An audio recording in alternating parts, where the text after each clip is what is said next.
मस्जिद Kufa Najaf Iraq में स्थित एक ऐसा पवित्र स्थल है जो शिया मुसलमानों के लिए मक्का, मदीना और बैतुल मुकद्दस के बाद चौथा सबसे महत्वपूर्ण मस्जिद है। इसकी नींव हजरत आदम अलैहिस्सलाम ने रखी और हजरत नूह अलैहिस्सलाम ने इसका पुनर्निर्माण किया। यह मस्जिद न केवल इबादत का केंद्र है बल्कि आध्यात्मिक शांति, शफात और रहमत का स्रोत भी है। प्रत्येक मकाम पर 2 रकात नमाज अदा करें और दुआ मांगे। तो चलिए इस पवित्र मस्जिद और इसके आसपास के मकामात को क्रम से जानें। मस्जिद कूफा के पवित्र मकामात। 1. मकाम आदम अलैहिस्सलाम। पहले इंसान और पैगंबर हजरत आदम अलैहिस्सलाम ने यहाँ इबादत की थी।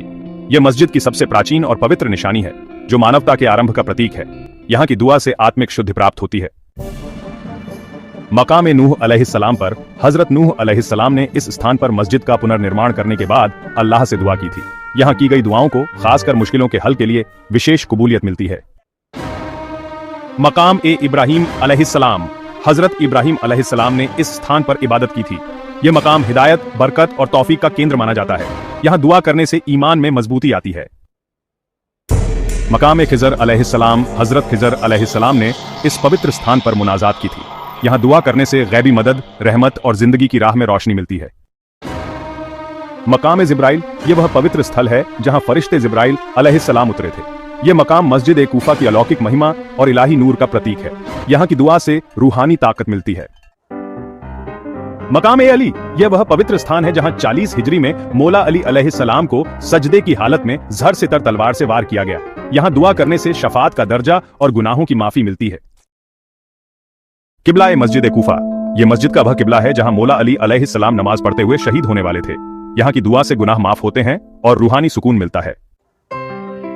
दक्कतुल कज़ा या न्याय की चौकी एक ऐतिहासिक स्थान है जहां मौला अली अलैहिस्सलाम लोगों के झगड़ों का निष्पक्ष और इंसाफ भरा फैसला किया करते थे। यहां आकर दुआ करने से इंसाफ की रोशनी और सच्चाई का रास्ता मिलता है।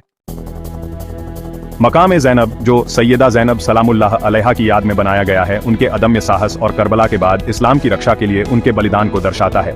यहां दुआ करने से इंसान को सब्र और हिम्मत मिलती है। मस्जिद कूफा के आसपास के पवित्र मजार और स्थान वाकई में एक खास अहमियत रखते हैं और यहाँ की रूहानी फिजा इंसान के दिल को सुकून देती है। मजार मुस्लिम इब्न अकील। हजरत मुस्लिम इब्न अकील जो इमाम हुसैन अलैहिस्सलाम के चचेरे भाई थे और करबला के शहीद भी, उनका मजार मस्जिद के पास स्थित है। यहाँ जियारत करने से वफादारी और बलिदान की एक गहरी प्रेरणा मिलती है। मजार मुख्तार अल थकफी। मुख्तार अल थकफी ने करबला के बाद इमाम हुसैन अलैहिस्सलाम के कातिलों से बदला लिया था। इनका मजार इंसाफ और हक की लड़ाई का प्रतीक माना जाता है।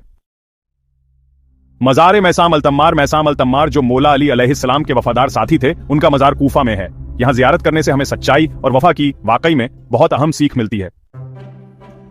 मजार हानी इब्न उर्वा रहिमहुल्लाह कूफा में स्थित है। हानी इब्न उर्वा वही शख्स हैं जिन्होंने मुस्लिम इब्न अकील को अपने घर में पनाह दी थी। ये मकाम दरअसल मेहमान नवाजी और बलिदान का एक बेमिसाल प्रतीक है। इमाम अली अलैहिस्सलाम का पवित्र घर, जहां उन्होंने अपने परिवार के साथ वक्त गुजारा, कूफा में एक अहम ज़ियारतगाह है। यहाँ की ज़ियारत से हमें पारिवारिक प्रेम और सादगी की गहरी प्रेरणा मिलती है। कूफा से कुछ दूरी पर स्थित मस्जिद सहला एक और पवित्र स्थल है जिसे हर पैगंबर की मस्जिद भी कहा जाता है। यहाँ कई पैगंबरों ने इबादत की थी। यह मकाम खास तौर पर मुश्किलों के हल और दुआ की कबूलियत के लिए जाना जाता है। मस्जिद सहला में ही वह स्थान है जहाँ इमाम ज़ैनुल आबिदीन अलैहिस्सलाम ने इबादत की थी। यहाँ दुआ करने से रूहानी सुकून मिलता है और बीमारियों से शिफा भी नसीब होती है।